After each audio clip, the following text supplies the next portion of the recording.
back, Gearfacts friends. As promised, I'm going to give you a comprehensive rundown on exactly how you operate this, the Floor Pod by Line 6, a really excellent basic multi-effect system for someone who just wants to get down to the classic rock sound. Let's have a closer look. Now, if you look closely at the front panel of the Floor Pod, you'll find that you don't really have to read the manual. The basics are very obvious. First of all, you can just dial in your basic drive sound here. You've got a green and a white light for each of the 6 settings, giving you 12 distortions, from clean right up to insane. That's very easy, it's a complete no-brainer. The drive is also a no-brainer. If you choose something like high gain, then the drive will control exactly how much distortion you're pumping into that. You may notice that it's got compressor written underneath there, so it's drive/compressor. These smaller words underneath all of these are controlled by holding down save. You're not actually saving, you're just putting it in the mode to control the compressor now. So you've got 0 to 10 for compression. Experiment with that and see how it changes the dynamics of your sound. Here we have the bass control. With my finger on that save button, we're going into the mid-range there. I don't know how easily you can read from that distance, but basically you've got a 3-band equalizer here.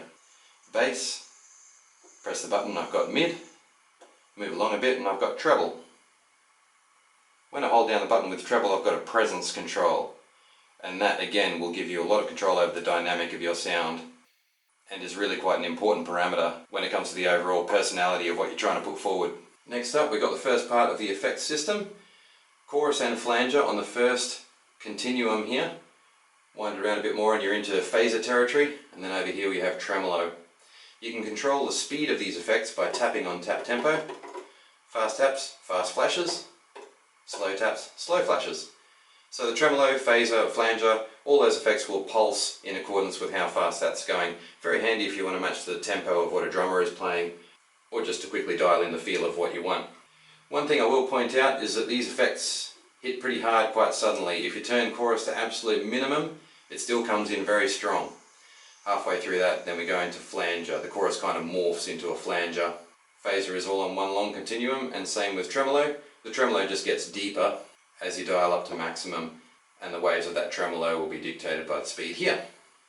Moving up to the next one, you got delay, sweep echo, and reverb. So just 3 kind of ambience effects. Delay is just your normal digital delay. Sweep echo is really fun. It modulates quite strongly as the echo disappears. If you watch the other video I made about the range of sounds that this thing can make, the sweep echo features pretty heavily in that because it's a very interesting effect. And then of course we've got good old reverb. If you want to keep it nice and simple and just get a good boom to your sound, reverb will really help with that.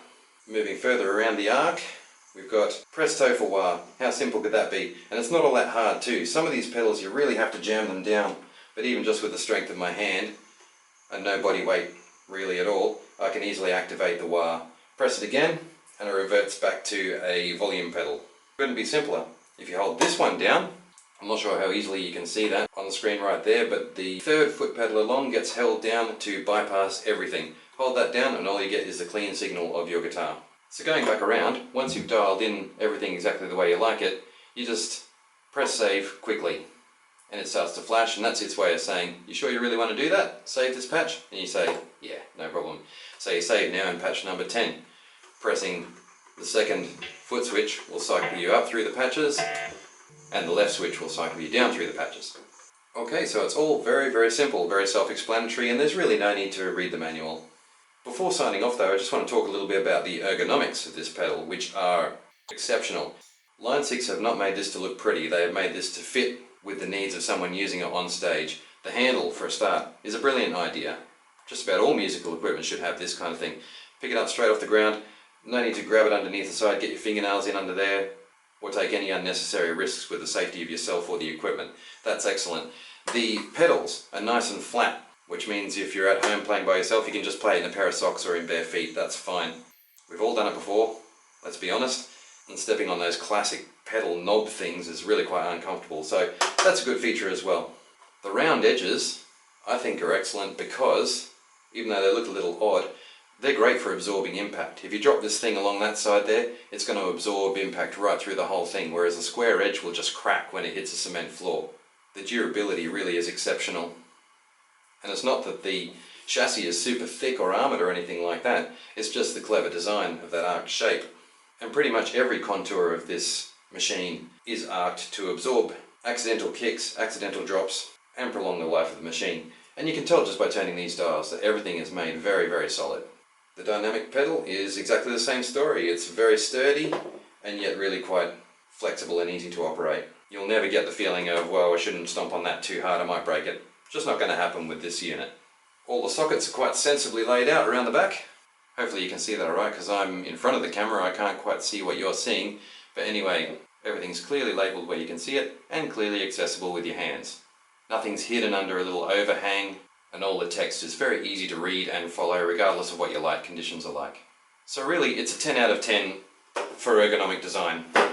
So I hope that little insight was interesting or helpful for some of you. Feel free to like, comment or subscribe.